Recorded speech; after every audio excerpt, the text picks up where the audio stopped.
marked. 35 seconds to entry interface. Gentlemen,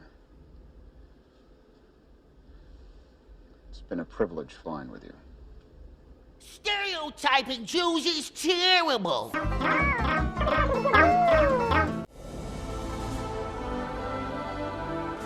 What's going on, everyone? It's Jaronism, back with another video for you today. And there was much rejoicing. I've got an open letter, a question, and a request for NASA. On behalf of the American people who have funded your entire program, there's something that needs to be said. If everything that you've told us and everything that you've said you've done is true, then I think there's no reason why there shouldn't be a camera on the moon. Does not compute. Does not compute. What possible reason could you have for not doing something that can only yield positive results? But I know 1004, and I wrote them all down. Here we go. So NASA would need to launch a moonlander craft that would head to the moon.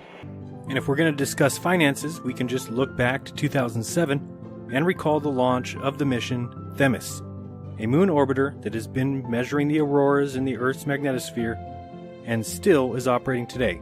So that craft has been in operation for 10 years and it cost NASA $173 million. So a launch of a simple craft carrying 5 or 6 4K cameras would cost much less. Well, let's say the cost is $159 million. I don't begrudge Jaronism for his lack of understanding of space travel. In fact, I'm pretty sure it's a prerequisite for being a flat earther. The Themis satellite does not orbit the moon. Rather, it holds a complex Earth-Moon liberation orbit. A more important distinction, however, would be that there is a huge difference between placing a satellite in orbit and landing something on the moon with precision.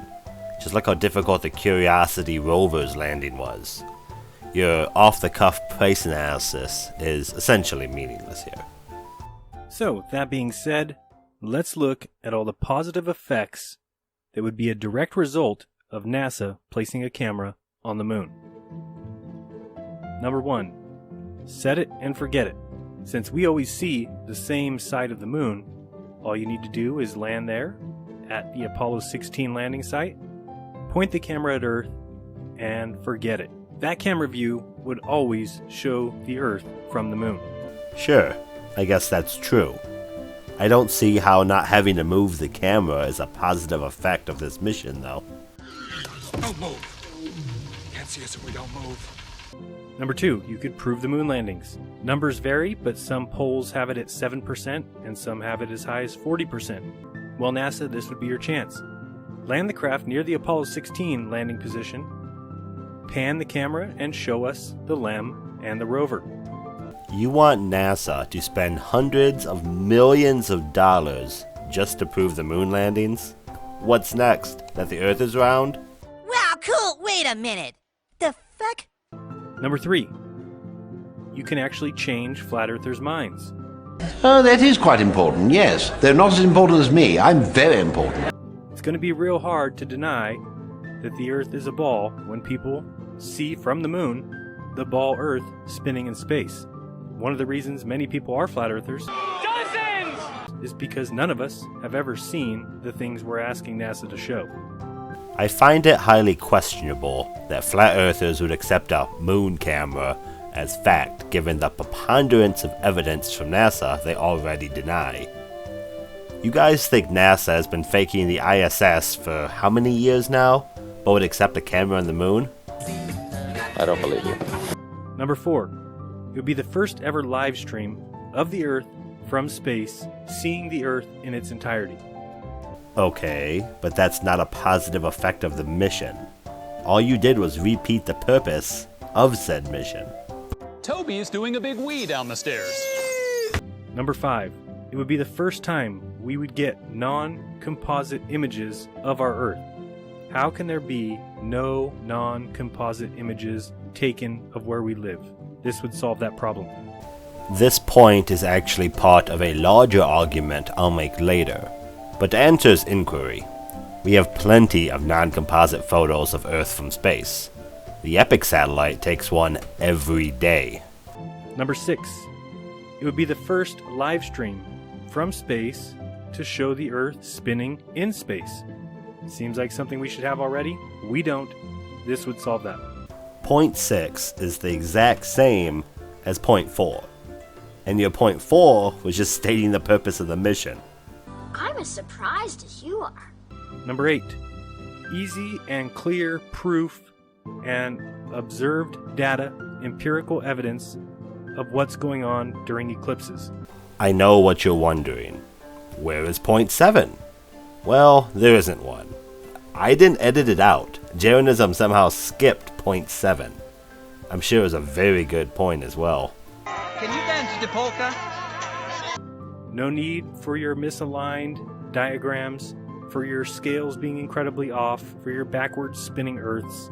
This would show students, everyone, exactly what's going on during an eclipse because you're watching live what's happening during an eclipse. There are already images of eclipses taken from space, including both the ISS and Discover satellite.